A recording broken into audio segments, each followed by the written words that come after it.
അസ്സലാമു അലൈക്കും വറഹ്മത്തുള്ളാഹി. നമ്മുടെ വ്യത്യസ്തമായിട്ടുള്ള പ്രോഗ്രാമുകളുടെ വ്യത്യസ്തമായ അനുഭവങ്ങളും അറിവുകളും പങ്കുവച്ച് കഴിഞ്ഞ് നമ്മുടെ റംസാനിലൂടെ എന്ന പുതിയ എപ്പിസോഡിലേക്ക് നമുക്കൊന്നൊരു പുതിയ അതിഥിയാണ് നമുക്ക് കിട്ടിയിട്ടുള്ളത്. മറ്റൊരുമല്ല MES president doctor Fazal Gafoor. Fazal എന്ന് പറയുമ്പോൾ തന്നെ നമുക്കറിയാം എന്തായിരിക്കും അദ്ദേഹത്തിന്റെ നോമ്പിന്റെ അനുഭവം എന്ന് നമുക്ക് കാത്തിരുന്ന് കാണാം. അസ്സലാമു അലൈക്കും. ഫസൽ എന്ന് പറയുമ്പോൾ തന്നെ നമുക്കൊരു നോമ്പിന്റെ ചൈതന്യം നഷ്ടപ്പെടാതെ, അതിന്റെ ആത്മീയത നഷ്ടപ്പെടാതെ ഞാൻ ചോദിക്കുകയാണ്, ഫസൽ എന്ന് പറയുമ്പോൾ തന്നെ ഒരു എല്ല് കൂടുതലുണ്ടോ? തീർച്ചയായിട്ടും ഒരു എല്ലൊന്നുമല്ല കൂടുതൽ, നട്ടല് തന്നെ സ്ട്രോങ് ആണ്. നട്ടലിൽ തന്നെ 10-30 എല്ലുണ്ടോ, പിന്നെ മോശമുണ്ടോ? അപ്പൊ അത്രയും സ്ട്രോങ് ആണ്. നല്ല സ്ട്രോങ് ആണ്. അപ്പൊ എല്ലാ രംഗത്തും ഇത് സ്ട്രോങ് ഉണ്ടായിരിക്കും. ഭയങ്കര സ്ട്രോങ് ആണ്. എല്ലാവരും എങ്ങനെയാണ് നോമ്പിന്റെ സ്ട്രോങ് എങ്ങനെയുണ്ട്? നോമ്പിന്റെ സ്ട്രോങ് എന്ന് പറഞ്ഞാല് ആത്മീയതയിലാണ് എന്റെ ചോദ്യം. അല്ല, ആത്മീയതയെ പറ്റിയിട്ടല്ല. ഇതിൽ വലിയ ആത്മീയത ഒന്നും ഞാൻ കാണുന്നില്ല. ഇതിപ്പോ ദൈവം പറഞ്ഞിട്ടുള്ളൊരു കാര്യം. അങ്ങനെ നോമ്പ് പിടിക്കാൻ പറഞ്ഞു, അതിന്റെ ആത്മീയതയെ അല്ലെങ്കിൽ അങ്ങനെ വിശകലനം ചെയ്യേണ്ട ആവശ്യമൊന്നുമില്ല. അത് നമ്മൾ ഫർദായിട്ടുള്ളൊരു കാര്യമാണ്. ഇത് സുന്നത്തായിട്ടുള്ള കാര്യമല്ല. അപ്പൊ നമ്മൾ നോമ്പ് പിടിക്കുന്നു. അപ്പോൾ ഞാനത് എനിക്കൊരു ഞാൻ പറയാനുള്ള കാരണം, പലപ്പോഴും നമ്മുടെ ആൾക്കാർ ഈ ശാസ്ത്രവും മതവും കൂടെ കൂട്ടിക്കൊടുക്കും. എന്നിട്ട് ചർച്ചകൾ എടുത്തിടും. നോമ്പ് ശരീരത്തിന് നല്ലതാണ്, മനസ്സിലെ. അതേമാതിരി തന്നെ നിസ്കാരം ഒരു വ്യായാമമാണ്, മനസ്സിലെ. നോമ്പ് ശുദ്ധീകരിക്കാനുള്ളതാണ്. അങ്ങനെയൊന്നും അല്ലത്, മനസ്സിലെ. അതിനെ പറ്റിയിട്ട് നമ്മളോട് ആരും വിശകലനം ചെയ്യാൻ പറഞ്ഞിട്ടില്ല. നമ്മൾ നോമ്പ് പിടിക്കാൻ പറഞ്ഞിരിക്കും, നമ്മൾ നോമ്പ് പിടിക്കുന്നു, അത്രേ ഉള്ളൂ. ഒരാളോട് ശബരിമല പോകാൻ പറഞ്ഞിരിക്കുന്നു അവരുടെ ദൈവം. അത് പോണത് എന്തിനാണ്? അത് എക്സസൈസാണ്. നിങ്ങൾ എത്ര കിലോമീറ്റർ നടക്കണം, എന്നിട്ട് മല കയറണം, അതുകൊണ്ട് നല്ലൊരു എക്സസൈസാണ്, നല്ലൊരു ബോഡി ബിൽഡർ ആകാൻ പറ്റും, അല്ലെങ്കിൽ ഹെൽത്തിന് നല്ലതാണ് എന്ന് പറഞ്ഞ മാതിരി അല്ല. അല്ലെങ്കിൽ തവാഫ് ചെയ്യുന്നു, നമ്മൾ ഹജ്ജിന് പോകുമ്പോൾ സൈ ചെയ്യുന്നു, അതൊരു എക്സസൈസാണ്. അങ്ങനെയൊന്നുമല്ല. അപ്പോൾ അത്തരത്തിലുള്ള ഒരു വ്യാഖ്യാനം ഒരു ഡോക്ടർ എന്ന നിലയ്ക്ക് ഞാൻ കൊടുക്കാൻ തയ്യാറില്ല. ഞാൻ വളരെ സിമ്പിളായിട്ട് പറയണം. ഇസ്ലാമിൽ അപ്പോൾ നമ്മൾ പറഞ്ഞിട്ടുള്ള കാര്യങ്ങളിൽ പെട്ട ഒരു സംഭവമാണ്. അത് നമ്മൾ ചെയ്യുന്ന അത്രേ ഉള്ളൂ. 5 ഫർള് കാര്യങ്ങളിൽ ഏറ്റവും പ്രധാനപ്പെട്ട ഒരു കർമ്മം, പ്രത്യേകിച്ച് അള്ളാഹും ആ അടിമയും തമ്മിലുള്ള യഥാർത്ഥമായിട്ടുള്ള ബന്ധം. അപ്പോൾ ഇതിന് ആത്മീയപരമായിട്ടുള്ള വശമില്ല എന്നുള്ളതാണോ ഡോക്ടർ പറയുന്നത്? തീർച്ചയായിട്ടും ഇല്ലല്ലോ. അതിൽ അങ്ങനെ നമ്മളോട് ചില കാര്യങ്ങൾ ചെയ്യാൻ പറഞ്ഞാൽ അതിൽ ആത്മീയത കൊണ്ടൊന്നും അല്ല. അങ്ങനെയല്ല, ആത്മീയത ഒന്നും കൊണ്ടുവരേണ്ട ആവശ്യമില്ല. അങ്ങനെയാണെങ്കിൽ പിന്നെ ഇത് ആത്മീയത അല്ലെങ്കിൽ പിന്നെ ഇത് ഏത് രീതിയിലായിരിക്കും? നമ്മളെ വ്യാഖ്യാനിക്കേണ്ട ആവശ്യമില്ല. നമ്മളോട് ചെയ്യാൻ പറയുന്നത് നമ്മൾ ചെയ്യുന്നു. അല്ലേ, 5 നേരം നിസ്കരിക്കാൻ വേണ്ടി പറഞ്ഞു, 10 ആയാലും എങ്ങനെ ഉണ്ടാവും? അല്ലെങ്കിൽ ചേകന്നൂരുടെ മാതിരി 3 ആയാലും എങ്ങനെ ഉണ്ടാവും? രണ്ടും തെറ്റാണല്ലോ. ഒരാൾ 10 നേരം നിസ്കരിച്ചാലും തെറ്റാണ്, ഒരാൾ 3 നേരം നിസ്കരിച്ചാലും തെറ്റാണ്. അപ്പൊ 5ന്റെ എന്താണ് അതിന്റെ ഒരു ആത്മീയത? അങ്ങനെ ഇല്ലല്ലോ. അങ്ങനെ ഉണ്ടോ? അങ്ങനെയാണെങ്കിൽ പകൽ നേരത്താണല്ലോ കൂടുതൽ വെക്കാത്തുള്ളത്, മനസ്സിലായി, സൗദി അറേബ്യയിൽ. അപ്പൊ എന്താണത്? അപ്പൊ അത് കുറക്കേണ്ടതല്ലേ, മനസ്സിലായില്ലേ? കാരണം നമുക്ക് രാത്രിയല്ലേ കൂടുതൽ വേണ്ടത്. അങ്ങനെയൊന്നുമില്ലല്ലോ. അപ്പൊ അത് അള്ളാഹ് അങ്ങനെ പറഞ്ഞിരിക്കുന്നു, നമ്മൾ കേൾക്കുന്നു. ഇസ്ലാമിന്റെ കാര്യത്തിൽ അള്ളാഹ് നേരത്തെ പറഞ്ഞ അടിമയും തമ്മിലുള്ള ബന്ധത്തിൽ അതിലൊരു എന്താ പറയാ, ഒരു വിശദീകരണമോ അല്ലെങ്കിൽ അതിലൊരു ഇത് കണ്ടുപിടിക്കുക. അതെ, ഒരു പോസ്റ്റ്മോർട്ടം. കറക്റ്റ്, നല്ലൊരു വാക്കാണ്. അത് പഴയതായതുകൊണ്ട് ഓട്ടോപ്സി അല്ല, പോസ്റ്റ്മോർട്ടം. പോസ്റ്റ്മോർട്ടം ചെയ്തിട്ട് അള്ളാഹ് ആ സൗദി അറേബ്യയിലെ മരുഭൂമിക്ക് കണക്കാക്കിക്കൊണ്ട് ഇങ്ങനെ ചെയ്തായിരിക്കും, അങ്ങനെ ചെയ്തായിരിക്കും എന്നുള്ള ചിന്തകളില്ല. പ്രത്യേകിച്ച് ഞാനൊരു ഡോക്ടർ എന്നുള്ള ആൾക്കാർ ചെയ്യാൻ തയ്യാറില്ല. എന്താ കാരണം വെച്ചാൽ അങ്ങനെ നമ്മൾ ചെയ്താൽ നമ്മുടെ ചിന്തകൾ കാട് കയറിപ്പോവും. ഞാൻ പറഞ്ഞ നമ്മൾ ഇങ്ങനത്തെ ഒരു വിശകലനത്തിന് പോയിട്ട്, അപ്പൊ എൻ്റെ ഒരു സമീപനം ഇക്കാര്യത്തിൽ വളരെ വ്യക്തമായിട്ടുള്ള ഒരു സമീപനമാണ്.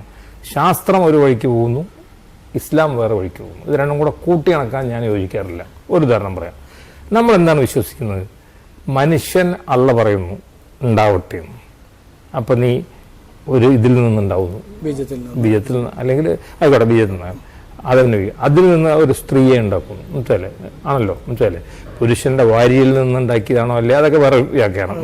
ആണെന്ന് പറഞ്ഞ അല്ലാന്ന് പറഞ്ഞു. ഓക്കെ. അതേസമയം ശാസ്ത്രം എന്താ പറയണത്? ശൗക്കത്തിന്റെ മൂത്താപ്പാര നല്ലൊരു കുരങ്ങാണ്, ആണല്ലോ, അറിയാലോ. അതായത് കുരങ്ങ്, മനുഷ്യ കുരങ്ങ്, ആൾ കുരങ്ങ്, മനസ്സിലെ. പിന്നെ മനുഷ്യൻ, മനസ്സില. എയ്പ്പ് എന്ന് പറഞ്ഞാൽ നമ്മളെല്ലാം എയ്പ്പ് തോന്നുന്നു. അങ്ങനെയാണ് ഇസ്ലാം വിശ്വസിക്കുന്നത്. പക്ഷെ തിരിച്ച് ഞാൻ തന്നെ ശാസ്ത്ര ക്ലാസ്സുകൾ പഠിക്കുമ്പോൾ, അത് സാധാരണ സയൻസ് പഠിക്കുമ്പോൾ തന്നെ പിന്നീട് മെഡിസിൻ പോയി പഠിക്കുമ്പോൾ എന്താ, നമ്മൾ ഓരോ തലയൊട്ടി കൊണ്ട് നോക്കും. മനുഷ്യൻ്റെ തലയൊട്ടി, മനുഷ്യൻ്റെ പൂർവികൻ്റെ തലയൊട്ടി, അതിന് മുമ്പ് കുരങ്ങൻ്റെ തലയൊട്ടി, ഇതൊക്കെ കൂടെ ഒന്നാണ്, മനസ്സിലല്ലേ. കുതിരയും ഒട്ടകവും തമ്മിലുള്ള ബന്ധം, മനസ്സിലല്ലേ. നമ്മൾ അങ്ങനെയല്ല പഠിച്ചിട്ടില്ല. നമ്മൾ ഖുറാനെ പഠിപ്പിച്ചിട്ട് വിവിധ മൃഗങ്ങളെ ഞാൻ സൃഷ്ടിച്ചു എന്ന് പറഞ്ഞു. ഒരു മൃഗത്തിൽ നിന്ന് വേറെ മൃഗത്തെ സൃഷ്ടിച്ചു എന്നൊന്നും പറഞ്ഞിട്ടില്ല, അല്ലേ. നമുക്ക് നൂഹ് നബിയുടെ കഥയിൽ എന്താ പറയുന്നത്? ഓരോ ജോഡി എന്ന് പറയുന്നത്. അപ്പോൾ അത് ഇതും കൂടെ കൊടുക്കുക, അതൊരു വഴിക്ക് കൂടെ നമ്മൾ ചിന്തിക്കുന്നു. ഇത് ശാസ്ത്രം ഇങ്ങനെ പറയുന്നു നമ്മൾ പറയുന്നു, നമ്മൾ മതവിശ്വാസം ഇങ്ങനെ പറയുന്നു, നമുക്ക് ക്ലിയർ കട്ടായിട്ട് നമുക്ക് ഇതിനെ പറ്റിയിട്ട് നമുക്ക് ഇപ്പൊ ഈ ലോകത്ത് നമുക്ക് അറിയാത്ത എന്തൊക്കെ കാര്യങ്ങളുണ്ട്. തീർച്ചയായിട്ടും ഞാൻ ചോദിക്കും, ഷൗക്കത്തിലേക്ക് ഈ ക്യാമറയെ പറ്റി വല്ലതും അറിയോ? എനിക്കറിയില്ല, ഒന്നും അറിയില്ലല്ലോ. എനിക്ക് അറിയുന്ന കാര്യങ്ങളെക്കാൾ കൂടുതൽ അറിയാത്ത കാര്യങ്ങളാണ്. അത് എനിക്ക് തന്നെ ഞാൻ പറയും, ആ ക്യാമറ ഷൗക്കത്തിലേക്ക് അറിഞ്ഞൂടാ ഇതല്ലേ. അതിനെ വിശകലനം ചെയ്തിട്ട് നമ്മളിത് ഈ ഇന്റർവ്യൂ നടത്തിയാൽ ശരിയാവും. ഈ ക്യാമറ എങ്ങനെ വന്നു, ഇതെന്താണ് അല്ലേ, അതെങ്ങനെ പകർത്തുന്നു, ആ പകർത്തുന്നത് ശരിയായിരിക്കുമോ ഇല്ലയോ, ഇതൊന്നും ചർച്ചയില്ല. ക്യാമറ അതിന്റെ ആൾക്കാരുണ്ട്, അവർ പറയുന്നത് നമ്മൾ കേൾക്കുന്നു. അപ്പോൾ അതേമാതിരി ദൈവത്തെ സംബന്ധിച്ചിടത്തോളം നമുക്ക് ഒറ്റ മാർഗമുള്ളൂ, ഒന്നല്ലെങ്കിൽ വിശ്വസിക്കുക, അല്ലെങ്കിൽ ഗെറ്റ് ഔട്ട്. അല്ല തള്ളിക്കളയല്ല, ഗെറ്റ് ഔട്ട്. ഞാൻ പറഞ്ഞ അങ്ങനെയാണ് മനസ്സിലല്ലേ. പിന്നെ അതിലിരുന്നിട്ട് അതിന്റെ പഠനങ്ങളൊന്നും നടത്താൻ പാടില്ല മനസ്സിലല്ലേ. പിന്നെ നമ്മൾ നടത്തുന്ന ആചാരങ്ങളെ പറ്റിയിട്ടുള്ള പഠനങ്ങൾ മാത്രമേ ഉള്ളൂ. ഞാൻ പറയാൻ വേണ്ടിയിട്ടില്ലേ, ആചാരങ്ങളെ പറ്റിയിട്ട് മനസ്സിലായി. പക്ഷെ ആ ആചാരങ്ങളിൽ ഫർലായ കാര്യങ്ങൾ, ഇപ്പോൾ ഉദാഹരണമായിട്ട് ഞാൻ ഒരു ചെറിയ വിവാദം ഞാൻ എടുത്തിടാം മനസ്സിലല്ലേ. ഒരു ചെറിയ ഉദാഹരണം, ഇപ്പം നമുക്ക് വസ്ത്രധാരണ രീതിയെ പറ്റിയിട്ട് ഇപ്പം എൻ്റെ അഭിപ്രായത്തിൽ അറബികളുടെ ഡ്രസ്സാണത്, ഇസ്ലാമിൻ്റെ ഡ്രസ്സല്ല എന്നാണ് എൻ്റെ അഭിപ്രായം. എൻ്റെ ഡ്രസ്സാണ് അത്, ഏത് ചർച്ചയ്ക്ക് ഞാൻ തയ്യാറാണ്. പക്ഷെ ഈ റംസാനെ പറ്റിയിട്ടോ അല്ലെങ്കിൽ നാടിന്റെ സംസ്കാരമാണ്, ആ നാടിന്റെ, ഈ നാടിന്റെ, അറബ് നാടിന്റെ, നമ്മുടെ നാടിന്റെ അല്ല, മതത്തിന്റെ സംസ്കാരമല്ല ഇതല്ലേ. അത് ഒരു നാടിന്റെ സംസ്കാരമാണ്. കാരണം ലോകത്ത് എവിടെയൊക്കെ ഇന്തോനേഷ്യയിൽ മുസ്ലിമുകളില്ലേ, പാകിസ്ഥാനിൽ മുസ്ലിമുകളില്ലേ, മറ്റേ സോവിയറ്റ് റഷ്യയിൽ മുസ്ലിമുകളില്ലേ, അവർ വേറെ ഡ്രസ്സാണല്ലോ ഇടുന്നത്, തുർക്കിയിൽ മുസ്ലിമുകളില്ലേ. അപ്പോൾ ഇപ്പം നമ്മളിപ്പോൾ ഈ ഗൾഫ് ബന്ധമുള്ളതിനെ കൊണ്ട് അവരുടെ ഡ്രസ്സിനെ നമ്മൾ തെറ്റായിട്ട് തയ്ക്കുന്നത്. ഇനി അതേപോലെ തന്നെ പേരുകളെ പറ്റി നമുക്ക് ചർച്ച ആവുമല്ലോ. നിങ്ങൾ വിചാരിക്കുന്ന ഇസ്ലാമിക പേരുകളൊന്നും ഇസ്ലാമിക പേരുകളല്ല, അതൊക്കെ അറബ് പേരുകളാണ്. അംഗീകരിച്ചോ? ഇസ്ലാമിക പേരെന്ന് പറഞ്ഞാൽ നമ്മുടെയൊക്കെ പേരുകളാണ് ഇസ്ലാമിക. അള്ളാടെ 100 പേര്, ഓക്കെ, അൻബിയാക്കന്മാരുടെ പേര്, അസാബികളുടെ പേര്, അല്ലെങ്കിൽ നബി ചരിത്രത്തിലെ പേരുകൾ, അതൊക്കെ നമുക്ക് അംഗീകരിക്കാം ഇസ്ലാമിക പേരുകളായിട്ട്, ഓക്കെ വേണമെച്ചാൽ. ബട്ട് ഇവരിപ്പോൾ ചെയ്യുന്നത് എന്താ വെച്ചാൽ അറബി പദങ്ങൾ എടുത്തിട്ട് അറബിയിൽ പോകുന്നുള്ളതിന് അറബിക്ക് എടുത്ത ഇസ്ലാമിക പേരാന്ന് പറഞ്ഞാൽ അറബിയിൽ ചട്ടിയുടെ പേര്. ഞാൻ പറയാറുണ്ടല്ലോ, ഒരു ആദ്യത്തെ കുട്ടി റംലത്ത്, രണ്ടാമത്തെ അംലത്ത്, മൂന്നാമത്തെ ഓംലെറ്റ്, നാലാമത്തെ കട്ട്ലറ്റ്, അഞ്ചാമത്തെ ടോയ്ലറ്റ്, അങ്ങനെ ഇപ്പൊ പേരിടുന്നവര്. ഇനി അത് മാത്രമല്ലല്ലോ, ആ പേര് ചേർത്തുകൊണ്ട് അതന്നെ അംലത്ത്. ഞാൻ പറഞ്ഞ റംലത്തിന്റെയും ഹബീബിന്റെയും പുത്രൻ അല്ല അല്ല മോള് അത് അംലത്ത് എന്തല്ല. അപ്പോഴാണ് ഉമ്മറിന്റെയും റംലത്തിന്റെയും പുത്രൻ ഓംലെറ്റ് പറഞ്ഞു കഴിഞ്ഞാൽ ഓംലെറ്റ്.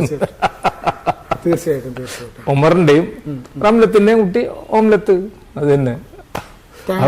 അപ്പൊ അല്ല നമ്മൾ റംസാനിന്റെ വിഷയത്തിലോട്ട് അപ്പൊ ഇതിനെ പറ്റിയിട്ട് റംസാൻ നിസ്കാരം ഈ കാര്യങ്ങളെ പറ്റിയിട്ടൊന്നും നമുക്കൊരു പഠനങ്ങളുടെ ആവശ്യമില്ല. അതിൻ്റെ അതെ അവിടെയാണല്ലോ നമ്മൾ പറയുന്നത് ഇസ്ലാം സബ്മിറ്റ്.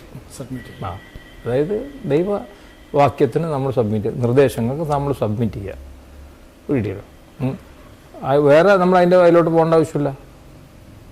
വീഡിയോ ഇപ്പോൾ ഉദാഹരണമായിട്ട് ഹജ്ജിൽ തന്നെ വേറെ ചർച്ചകൾ നടക്കുന്നു. എന്താ ചർച്ച?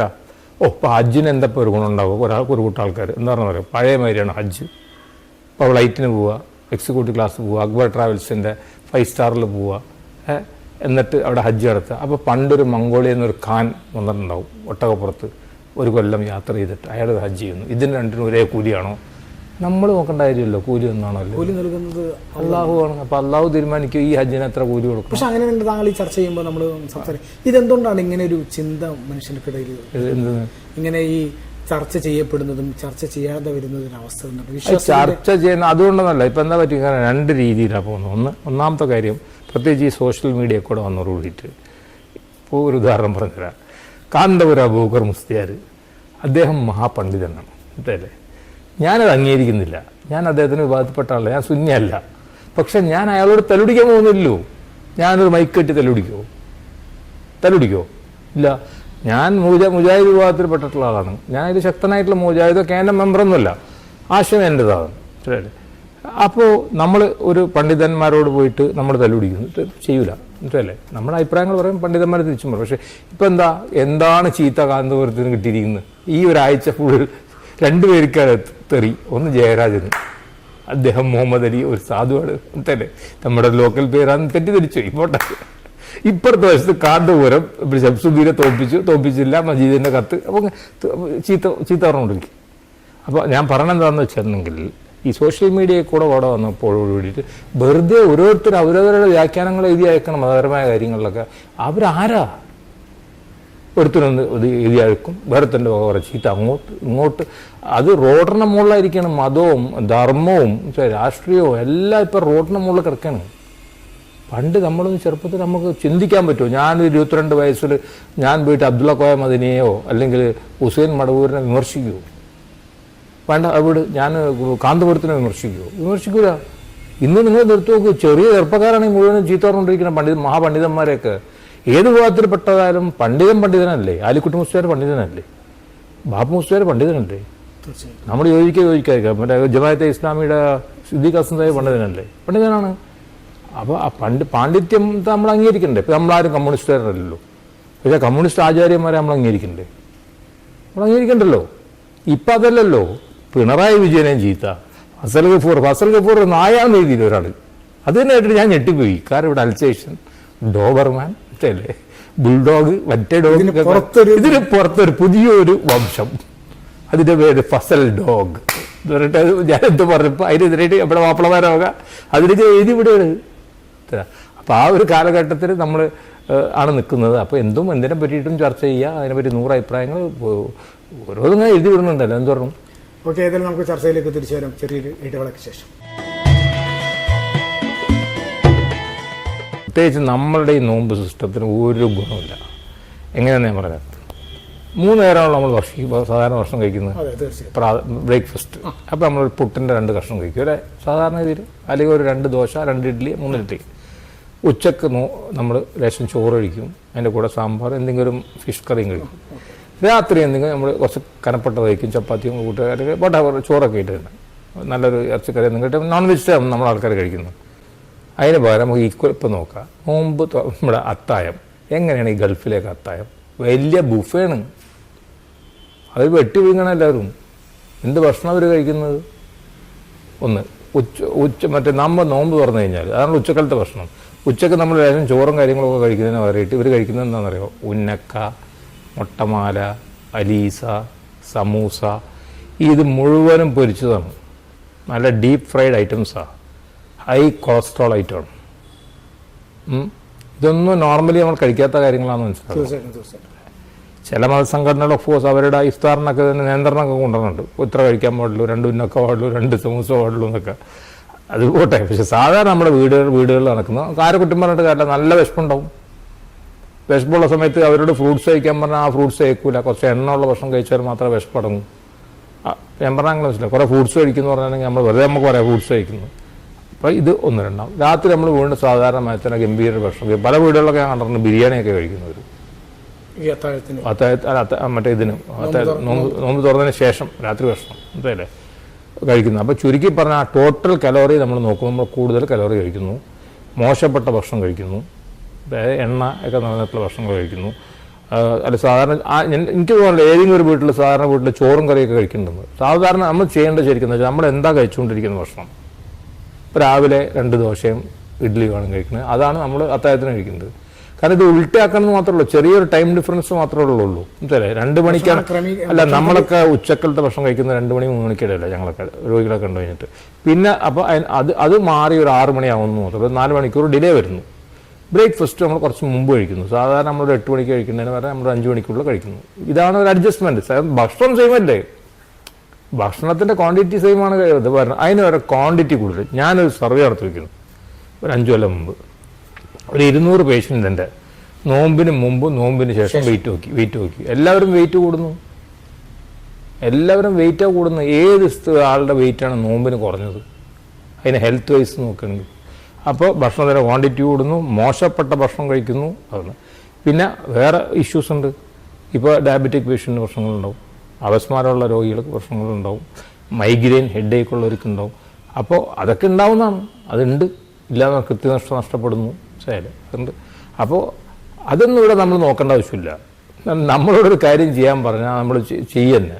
എന്തായാലും നോമ്പ് പിടിക്കാൻ പറഞ്ഞാൽ നമ്മൾ നോമ്പ് പിടിച്ചിരിക്കണം എന്നുള്ളൂ. അല്ലാതെ അതിൻ്റെ ഹെൽത്ത് വശങ്ങളിലോട്ട് നമ്മൾ പോകേണ്ടതായിട്ട് യാതൊരു ആവശ്യമില്ല.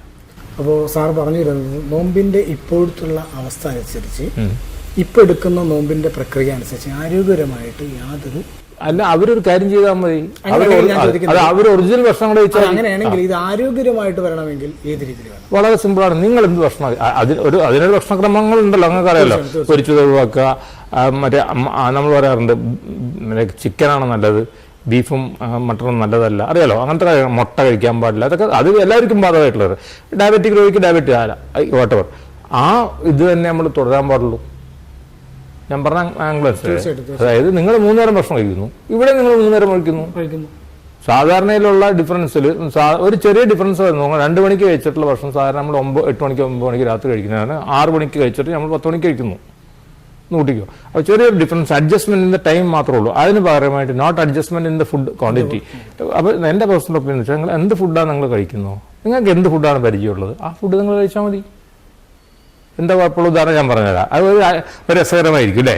നമ്മൾ നോമ്പ് തുറക്കുന്ന സമയത്ത് ഒരു സദ്യയൊക്കെ കൂടെ ഒരുക്കിയിട്ട്, ഒരു വെജിറ്റേറിയൻ സദ്യ, അത് നല്ല ഭക്ഷണമല്ലേ? ആരും കഴിക്കുന്നില്ലല്ലോ. ആരും കഴിക്കില്ല. അത് കഴിക്കുന്നില്ലല്ലോ, ഇല്ലല്ലോ. അത് വന്നു കഴിഞ്ഞ് നോമ്പറക്കാണ്ട് ക്ഷണിച്ചവരൊക്കെ തിരിച്ച് പറഞ്ഞ പോലെ എന്തെങ്കിലും പറയും. നിങ്ങൾ ആരും ക്ഷണിക്കേണ്ട ആവശ്യമില്ല. നിങ്ങൾ ഒറ്റക്കാണ് നോമ്പ് വെച്ചോ, നിങ്ങൾ ആരും ക്ഷണിക്കാനും പറഞ്ഞിട്ടൊന്നുമില്ല ഇവിടെ. എന്തായാലും ഇല്ല, അത് ഇഫ്താർ പാർട്ടിക്കല്ലേ, അത് വേറെ വിഷയമല്ല. ഞാൻ പറഞ്ഞു തരുന്നത് ഒരു ഉദാഹരണമായിട്ട്, നമ്മൾ ഇതൊരു തമാശ രൂപേണ പറയുന്നത്. നമ്മളിപ്പോൾ എൻ്റെ ഒരു സാധാരണ ഒരു ഭക്ഷണം, ഈ വീട്ടിലെ ഭക്ഷണം എങ്ങനെയാണ് പറഞ്ഞുതരാം. രാവിലെ ഒന്നല്ലെങ്കിൽ പുട്ട് പ്ലസ് എന്താ നമ്മൾ പറയുക, ഒരു കടലക്കറി, അല്ലെങ്കിൽ ഒരു 4 ഇഡ്ഡലി, അല്ലെങ്കിൽ ഒരു 4 ദോശ. ഇതാണ് എൻ്റെ ഭക്ഷണം.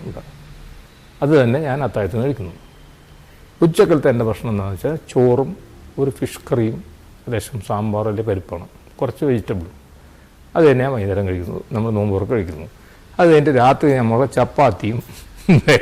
ഇത് തികച്ചും സാങ്കല്പികമാണ്. എന്തായാലും ഇത് നമ്മൾ ചെയ്യാൻ പോകില്ല, ഞാനും ചെയ്യാൻ പോകില്ല. എന്തായാലും അല്ല, എന്താണെന്ന് ചോദിച്ചാൽ ഇതാണ് ഐഡിയൽ. ചപ്പാത്തിയോ അതിൻ്റെ കൂടെ ഒരു മുട്ടക്കറിയോ അല്ലെങ്കിൽ ഫിഷ് കറിയോ എന്താണെന്ന് വെച്ചാൽ ചപ്പാത്തിയാണ് ഞാൻ കഴിക്കാറ്, ചപ്പാത്തിയാണ്. ഓരോരുത്തർക്ക് താല്പര്യമുള്ള രീതിയിൽ ഭക്ഷണങ്ങൾ കഴിക്കാം. പക്ഷേ ഹെൽത്തി ഫുഡ്, ഈ ഹെൽത്തി ഫുഡ് നിങ്ങൾ കൂടെ ഫ്രൂട്ട്സും കഴിച്ചോ, ജ്യൂസും കുടിച്ചോ, ഒരു കുഴപ്പമില്ല. അതല്ലല്ലോ ഇറക്കുന്നത്. ഇവിടെ നോമ്പ് എന്ന് പറയുമ്പോൾ ചില ഐറ്റംസ് ഉണ്ട്, അറിയാലോ. ചട്ടിപ്പത്തിരി, ഉന്നക്കായ, സമൂസ, അലീസ, ഇതൊക്കെ നോമ്പിന് മാത്രം ഇറക്കി വിട്ടിരിക്കുന്ന ചില ശൈത്താനുകളാണ്. അത് ശൈത്താൻ തന്നെയാണ്. ഭക്ഷണത്തെ സംബന്ധിച്ചിടത്തോളം ശൈത്താനാണ്. കാരണം ഇത് പല വിഭാഗങ്ങൾക്ക് പറ്റാത്തതാണല്ലോ, അറിയാലോ. ഹൃദ്രോഗികൾക്ക് പറ്റൂല, സ്ട്രോക്ക് രോഗികൾക്ക് പറ്റൂല, പ്രമേഹമുള്ളവർക്ക് പറ്റൂല. മൊത്തത്തിൽ പറഞ്ഞാൽ ഒരു 50-ന് മുകളിലോട്ടുള്ള ആൾക്കാർക്ക് ഒട്ടും അതൊന്നും പറ്റൂല. പക്ഷേ ഇവിടെ കഴിച്ചുകൊണ്ടിരിക്കുന്ന അതാണ്. ഉദാഹരണമായിട്ട് ഞാനൊരു 8 ഉന്നക്ക കഴിക്കും. ഇങ്ങനെയുണ്ട്. ഒരു 4 സമൂസ, ഒരു 4 ഇന്നലത്താണ് ഞാൻ പറഞ്ഞത്, ഒരു 4 ബീഫ് കട്ട്ലറ്റ്. ലേശം ഡയബറ്റിക്കാണ്. നേരത്തെ വാപ്പ ഹാർട്ട് അറ്റാക്കായിട്ട് മരിച്ചു പോയിട്ടുണ്ട് ചെറിയ പ്രായത്തിൽ. അപ്പോൾ റിസ്ക് കേസാണ്. ഇതൊന്നും ഇവിടെ നടക്കൂല, ഒന്നും നടക്കൂല. കാരണം ഇവിടെ ഒരു കുടുംബത്തിൽ എല്ലാവർക്കും ഒരു രീതികളുണ്ട്. ആ രീതികളനുസരിച്ച് പിന്നെ നമ്മൾ ഇഫ്താറിന് പോകുമ്പോൾ പറയാനുണ്ടല്ലോ, ഫസൽ സാഹിബാണല്ലോ വന്നിരിക്കുന്നത്. അതിനനുസരിച്ച് MES-കാരുടെ അടുത്തൊക്കെ പോയാൽ അതിനനുസരിച്ചിട്ട് ഉഷാറായി പോയി. ഇതാണ്. അപ്പോൾ ഞാൻ ഒരു തീരുമാനം എടുത്തിട്ടുണ്ട്, അത് പറയാൻ. നോമ്പായിട്ട് ബന്ധപ്പെട്ടല്ല, നോമ്പായിട്ട് ബന്ധപ്പെടുത്താം. ഞാൻ ഇഫ്താർ പാർട്ടികൾക്ക് പോക്ക് നിർത്തി. ഞാൻ പതിയം പോകാറില്ല. ഒന്ന്.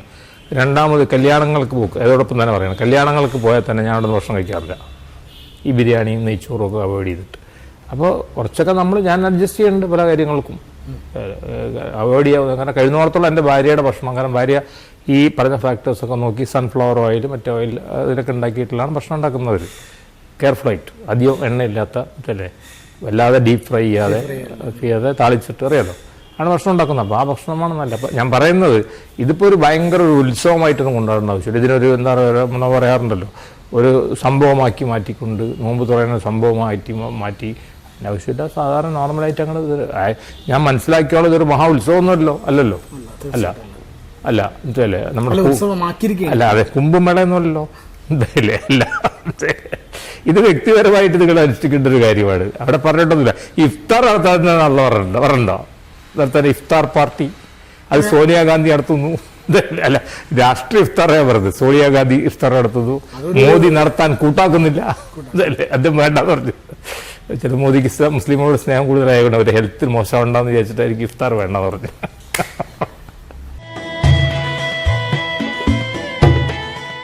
അപ്പോൾ ചെറുപ്പകാലത്ത് ഇപ്പോൾ എത്ര വയസ്സ് മുതൽ നോമ്പ് അനുഷ്ഠിച്ചിട്ടുണ്ടോ?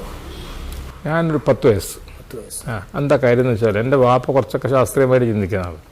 വാപ്പ പറയാറില്ല മതാനുഷ്ഠാനങ്ങളൊക്കെ കൂടുതലൊരു 10 വയസ്സൊക്കെ ആകുമ്പോഴത്തേനൊക്കെ അതിനെ പറ്റിയിട്ടൊക്കെ ഒരു ബോധം വരുള്ളൂ എന്നുള്ളത്. ഇത് പറയാനുള്ളൊരു കാരണം ഞാൻ ഈ അടുത്ത് ടി വിയിൽ ഒരു 2 വയസ്സായ ഒരു കുട്ടീനെ ഞാൻ ചോദിക്കുന്നില്ല, മതപരമായ പുള്ളി ശാസ്ത്രീയമായ കാര്യങ്ങൾ നോക്കുന്ന ആള് എന്ന് പറഞ്ഞു. അതെ.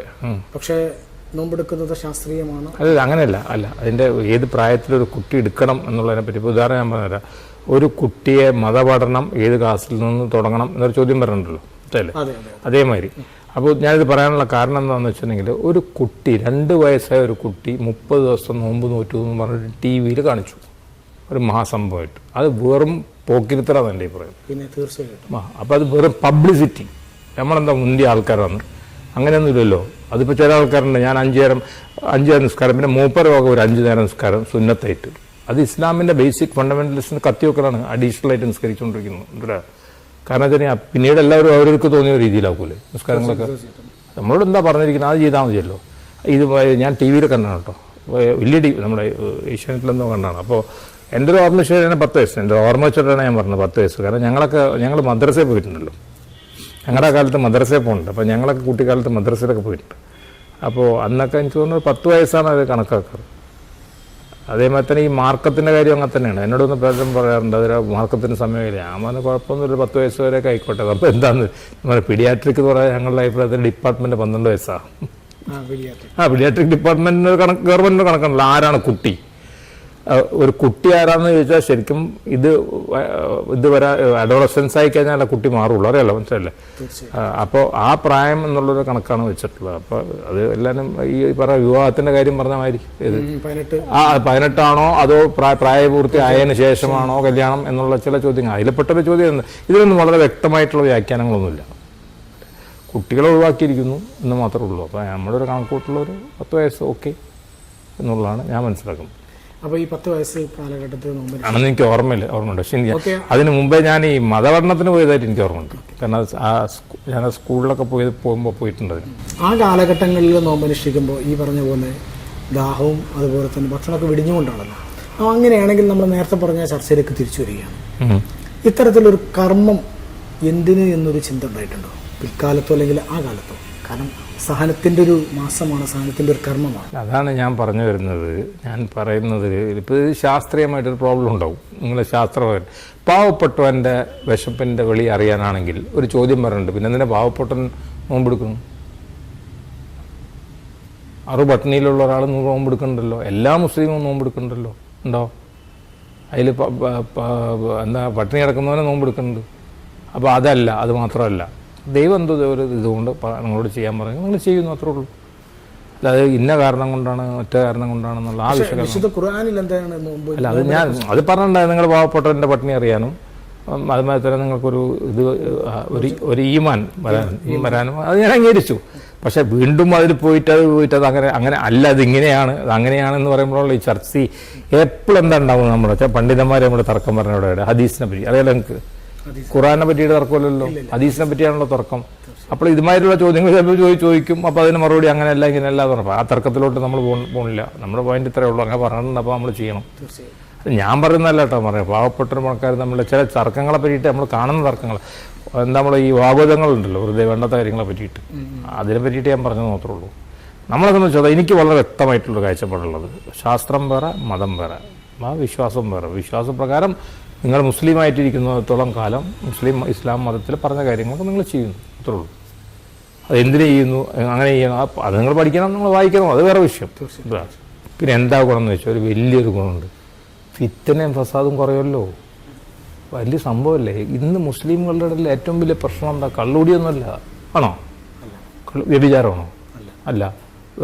രാഷ്ട്രീയമാണോ? അതല്ല. ഫിത്തനയും ഫസാദും. അത് ഖുർആനിൽ തന്നെ പറയുന്നത്, നിങ്ങൾക്ക് 2 എല്ലില്ലാത്ത അവയവങ്ങൾ തന്നു, അത് നിങ്ങൾ സൂക്ഷിച്ചവരെ നിങ്ങൾ രക്ഷപ്പെട്ടവരായി. സംസ്കൃതത്തിൽ തന്നെ പറയുന്നത് ജിതം സർവം ജിതേരസി, നിങ്ങളുടെ നാക്ക് വിജയിച്ചാൽ നിങ്ങൾ. അതെ. അപ്പോൾ ഈ നോമ്പ് കാലത്ത് നമ്മുടെ ആൾക്കാരെ പറ്റി കുറ്റം പറയില്ല. ഒന്ന് നമ്മൾക്ക് അവിടെ ഉദാഹരണം MES പൊളിറ്റിക്സ് ഇല്ല, ഇലക്ഷൻ ഇല്ല, തല്ലുപിടുത്തങ്ങളില്ല, ഇതൊക്കെ മാറ്റി വെച്ചല്ലോ. ഈ നോമ്പ് മാസത്തിൽ നമ്മൾ സെമിനാറില്ല, ഡിബേറ്റ് ഇല്ല, നമ്മുടെ ഇലക്ഷനിലൊക്കെയുള്ള മറ്റുള്ള ചെളിവാരി എറിയുന്ന പരിപാടിയൊക്കെ കിടക്കുന്നു. അപ്പോൾ അതൊന്നുമില്ല. അപ്പോൾ ശാന്തമാണ് കാര്യം, 1. 2, നമ്മളെല്ലാം നമ്മുടെ വീട്ടിൽ തന്നെ ഇരിക്കുന്നു, നമ്മുടെ ഭാര്യയും കുട്ടികളായിട്ട് കൂടുതൽ സമയം ചിലവാക്കുന്നു, കുടുംബ ബന്ധങ്ങൾ കുറച്ചും കൂടെ സ്ട്രോങ് ആവുന്നു. പിന്നെ ഇഫ്താർ പാർട്ടികൾ ഉണ്ടായിക്കോട്ടെ. ഇഫ്താർ പാർട്ടികൾ നമ്മളെല്ലാവരും പോകുമ്പോൾ നമ്മുടെ കുടുംബക്കാർ വരും, നമ്മൾ അങ്ങോട്ട് കാണുന്നു. പിന്നെ ഇവിടെ സമുദായത്തിന് ഇഫ്താർ പാർട്ടികൾ ഉണ്ടെങ്കിൽ നല്ലതാണ്. നമ്മളവിടെ പോകുന്നു, നമ്മൾ പലരെയും കാണുന്നു. ബാപ്പു മുസ്ലിയാരെ കാണുന്നു, മൂപ്പരം നമ്മളെ ചീത്ത പറയുന്നില്ല, ഇതല്ലേ. നമ്മൾ ആലിക്കുട്ടി മുസ്ലിയാരെ കാണുന്നു, മൂപ്പരും ചീത്ത പറയുന്നില്ല. കാന്തപുര അബൂബക്കർ മുസ്ലിയാരെ കാണുന്നു, അവർ 3 പേരും തമ്മിൽ കെട്ടിപ്പിടിക്കുന്നു, ഇതല്ലേ.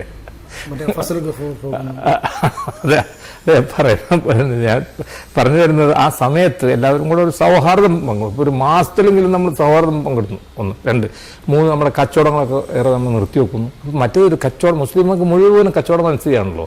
എപ്പോൾ പോയാലും ഇങ്ങനെ കാൽക്കുലേഷൻ 10, 12 എന്ത് കിട്ടും ലാഭം, ഇതാണ് ചിന്ത, എന്തല്ലേ. അപ്പോൾ ആ ചിന്തകളില്ലാതായി 10, 12 ഒരു മാസത്തോളം കച്ചവടം മനസ്സിലില്ല. ഞാൻ പറഞ്ഞാൽ മനസ്സിലായി. സ്വസ്ഥമായിട്ട് വീട്ടിലിരിക്കുന്നു. എന്നിട്ട് നമ്മൾ എന്തൊക്കെ ചിന്തിക്കുന്നു വെച്ചാൽ നല്ല കാര്യങ്ങൾ, പിന്നെ മോശ കാര്യങ്ങൾ നമ്മൾ ചിന്തിക്കുന്നില്ല. പ്രത്യേകിച്ച് നമ്മുടെ ഇപ്പോൾ ഈ എന്താണ് പറയുക, നമ്മുടെ വീഡിയോ എന്താണ്, നമ്മുടെ വാട്സപ്പ്, പിന്നെ നമ്മുടെ ഫേസ്ബുക്ക്, പിന്നെ നമ്മുടെ എന്താണ് പറയുക ഇൻ്റർനെറ്റിലൂടെ പോണോഗ്രഫി, ഇതൊന്നും നമ്മൾ നിർത്തിവെക്കണമല്ലോ. എല്ലാ മോശപ്പെട്ട പരിപാടിയും നമ്മൾ നിർത്തിവെക്കുന്നുണ്ട്. ഒരു മാസത്തേക്ക് നമ്മൾ എല്ലാ പരിപാടി. അപ്പം അത്ര ഒരു 1/12 പാവം കുറയുന്നുണ്ട് നമ്മൾ ഓട്ടോമാറ്റിക്കലി. ഇപ്പം 100 പാവമാണെന്ന് വിചാരിച്ചോ മാർക്ക്, പാവം. അതിൽ 12 മാർക്ക് കുറഞ്ഞു കിട്ടില്ല. സോറി, പെർസെൻറ്റേജ് നോക്കുമ്പോൾ 8 കുറഞ്ഞു കിട്ടുമല്ലോ. ഏകദേശം 8 കുറഞ്ഞു കിട്ടും ഈ ഒരു മാസത്തെ. പിന്നെ യുദ്ധങ്ങളില്ല. ഇസ്ലാമിക രാഷ്ട്രങ്ങൾ പൊതുവെ യുദ്ധം ഉണ്ടാവില്ലല്ലോ. ഈ സമയത്ത് യുദ്ധങ്ങൾ ഉണ്ടാവുന്നില്ല, തല്ലുപിടുത്തങ്ങൾ ഉണ്ടാവുന്നില്ല. അല്ല, പിന്നെ നമുക്കൊരു പുറത്തു കൊടുക്കുന്ന ഒരു ആറ്റിറ്റ്യൂഡ് നമുക്ക് വരുന്നുണ്ട്. ശരിക്കും പറഞ്ഞാൽ ആ സമയത്ത് ഒരാൾ വന്നിട്ട് നമ്മളോട് എന്തെങ്കിലും ചോദിക്കാൻ നമ്മൾ പുറത്തു കൊടുക്കും. അതൊക്കെ ഉണ്ടാവുന്നുണ്ട് ഓട്ടോമാറ്റിക്കലി. അവർ നല്ലൊരു ആറ്റിറ്റ്യൂഡ് ഉണ്ട്. ഉദാഹരണമായിട്ട് ഞാൻ ഒരാളെ പിടിച്ചടിച്ചു ഒരു 3-5 മാസം മുമ്പ്. പോലീസ് കേസായി, കുഴപ്പമായി. പക്ഷെ ഞാൻ ഹജ്ജിന് ഉറപ്പടിയിരുന്നു, ഇതല്ലേ. അപ്പോൾ ഞാൻ അയാളെ വിളിച്ചു, എന്നോട് പുറത്തിരുന്നു. അപ്പോൾ അയാളുടെ കേസ് പിൻവലിച്ചു തന്നു, ഇതല്ലേ. ഗുണം കിട്ടിയില്ലേ? വളരെ രസകരമായ അനുഭവമാണ്. അത് സത്യമാണ്, ഇത് ഫാക്റ്റാണ്. അപ്പോൾ പത്രത്തിൽ വന്നൊരു കേസാണ്. അദ്ദേഹത്തെ വിളിച്ചു. അദ്ദേഹം നല്ലൊരു സഹോദരനാണ്. അദ്ദേഹം പറഞ്ഞു, ശരി ഡോക്ടർ അജ്ജര് പോകാനെ കൊണ്ട് ഞാൻ ആ കേസ് പിൻവലിക്കായിരുന്നു. കേസ് പിൻവലിച്ചു. അപ്പം ഇങ്ങനെയൊക്കെയുള്ള പല ഗുണങ്ങളും ഉണ്ടാകുന്നുണ്ട്. ഏറ്റവും വലിയ ഇമ്പോർട്ടൻ്റ് ആവുന്ന പറയാം ഫിത്തനയും ഫസാദും. അതങ്ങോട്ട് ഒഴിവായാൽ തന്നെ പല കാര്യങ്ങളും നമുക്ക് രക്ഷപ്പെട്ടു. പിന്നെ വേറെ വലിയ കാര്യമാണ്, വലിയ ദാനകർമ്മങ്ങൾ നടത്തുന്നുണ്ട്. മാതൃകാപരമല്ലത്. ലോകത്തെ ഒരു സമുദായത്തിനും അങ്ങനെ ഇല്ലല്ലോ. കൂട്ടമായിട്ട് സക്കാത്ത്, ഒരുപാട് പരിപാടികൾ നമ്മൾ ആവിഷ്കരിക്കുന്നു പാവപ്പെട്ടവർക്ക് വേണ്ടിയിട്ട്. അങ്ങനെ ഒരുപാട് കാര്യങ്ങൾ നമ്മൾ നടത്തുന്നുണ്ട്. അപ്പോൾ ഒരുപാട് പേര്, സത്യം പറഞ്ഞാൽ നല്ലൊരു ശതമാനം, എനിക്ക് തോന്നുന്നത് 50%-ലധികം പേരെങ്കിലും നമ്മൾ പറഞ്ഞിട്ടുള്ള സക്കാത്ത് നമ്മൾ കൊടുക്കുന്നുണ്ട്. ആ സക്കാത്ത് നമ്മൾ കൊടുക്കുന്നുണ്ട്. അപ്പോൾ അത് കൂട്ടമായിട്ടൊരു സംഭവം ആ സമയത്ത് നടക്കുന്നുണ്ട്. അപ്പോൾ എല്ലാം കൊണ്ടും ഈ മാസം കുറച്ചൊരു ബുദ്ധിമുട്ട്, കുറച്ച് പട്ടിണിയുടെ ഭാഷ, അത് ഈ ഡയബറ്റീസും മറ്റുള്ള രോഗികൾക്ക് കുറച്ച് ബുദ്ധിമുട്ടൊക്കെ ഉണ്ടാവുമെങ്കിൽ കൂടി ഈ ഒരു മാസത്തിൽ നമുക്ക് റെസ്റ്റ്, മനസ്സിന് റെസ്റ്റ്, അതുപോലെ തന്നെ നമ്മുടെ ചിന്തകൾക്ക് റെസ്റ്റ്, അങ്ങനെയൊക്കെയുള്ള കാര്യങ്ങൾ. ആ സമയത്ത് നിങ്ങൾക്കിരുന്ന് പള്ളിയിൽ പോവാം, നിങ്ങൾക്ക് പ്രഭാഷണങ്ങൾ കേൾക്കാം, നിങ്ങൾക്ക് ഖുർആനിരുന്ന് വായിക്കാം, എല്ലാതും. മറ്റ് നമുക്ക് ഇവിടെ സമയം. ഇപ്പം ഞങ്ങൾ ഡോക്ടർമാരെ തന്നെ ഒരു രോഗിയെ കാണുന്ന നമ്മളൊരു 100 രൂപ നോട്ടായിട്ടാണ് കാണുന്നത്. ശരി, ഇന്നത്തെ കാലത്ത്. അപ്പോൾ 100 രോഗി വന്നാൽ 100 രൂപ നോട്ട് വന്ന്, അപ്പോൾ 101 രോഗി വന്നാൽ 101 രൂപ നോട്ട് വന്ന്. അപ്പോൾ ഇരുന്ന് ചില ഡോക്ടർമാരൊക്കെ ഉണ്ടല്ലോ, അവരൊട്ട് വൈകുന്നേരം വരെ കാശുണ്ടാക്കലാണ്. എനിക്ക് ഇത് നോമ്പ് കാലത്ത് കാശുണ്ടാക്കാൻ പറ്റില്ല, പേഷ്യൻ്റ് ഉണ്ടാവില്ലല്ലോ. നമ്മൾ പറഞ്ഞ പോലെ അല്ല, പേഷ്യൻ്റ് എണ്ണം കുറയുന്നുണ്ട്. 10-20%, ഇപ്പോൾ ഒരു 20% പേഷ്യൻ്റ് ഉണ്ടാവും.